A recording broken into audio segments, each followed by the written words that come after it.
want to make a quick video on graphing a polynomial function using MyLab math because it's not quite obvious and there are some features that maybe you're not aware of. So this is an example of a polynomial function that I've sketched using the techniques I would teach in my classes with zeros, multiplicities, and end behaviors.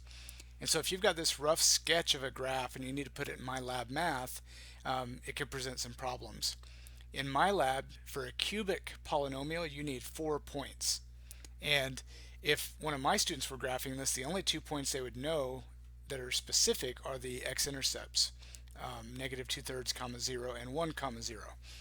So in order to graph it in MyLab, you'd have to have 2 other additional ordered pairs. And so I chose to plug 0 in for x, mostly because in the simplified version of the polynomial, if you plug 0 in for x, it's very easy to see that you get 2 for y. And then I just chose another small x value, negative 1, and I plugged it in. I actually plugged that into the factored version. It doesn't matter which one you plug it into, you'll see that y is negative 4. So now let's switch to MyLab, and we need to choose the graphing tool that looks like this cubic function shape. So let's go do that. So here is the graphing tool in MyLab, and the cubic function shape is this guy, and it even says cubic tool and you need 4 points. Now what I'm going to recommend, you have to pick 4 points. Just randomly click 4 points. And this is the part most people don't know. It can be maddening to try to click precise points on such a small scale here, especially since it doesn't allow you to zoom in very well or anything. So just click 4 random points, and then what you can do is you can click on any of these points after you're done, and you get the option to edit your coordinates. So you can change them to whatever you want. So let's go back to our work, and let's change the first coordinate to negative 2/3, 0. So I'll click edit coordinates, and I'll type negative 2/3, and I'll change my 1 to a 0 and click submit. And so now that's at negative 2/3, 0.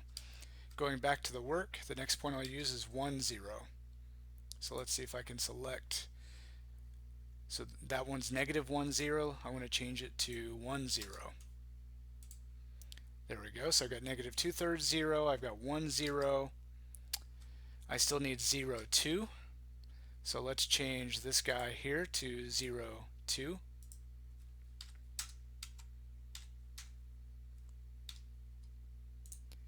And last we have negative 1, negative 4.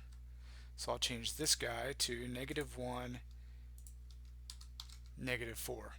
Now I went kind of crazy in clicking my 4 points. You could certainly select points that are close to the ones you have figured on your paper to start with, and that would make this process easier. I just wanted to emphasize that you could change all 4 coordinates after you're done, and then you save it and submit it, and it will be right. When you click and try to pick precise points on such a small scale, you could be off by 1 and not know it and be counted wrong. So I definitely recommend editing your coordinates. Now, I believe that your instructor has to allow this feature. So I always set mine up to allow my students to edit their coordinates after they're done. But it's not obvious that you can do it.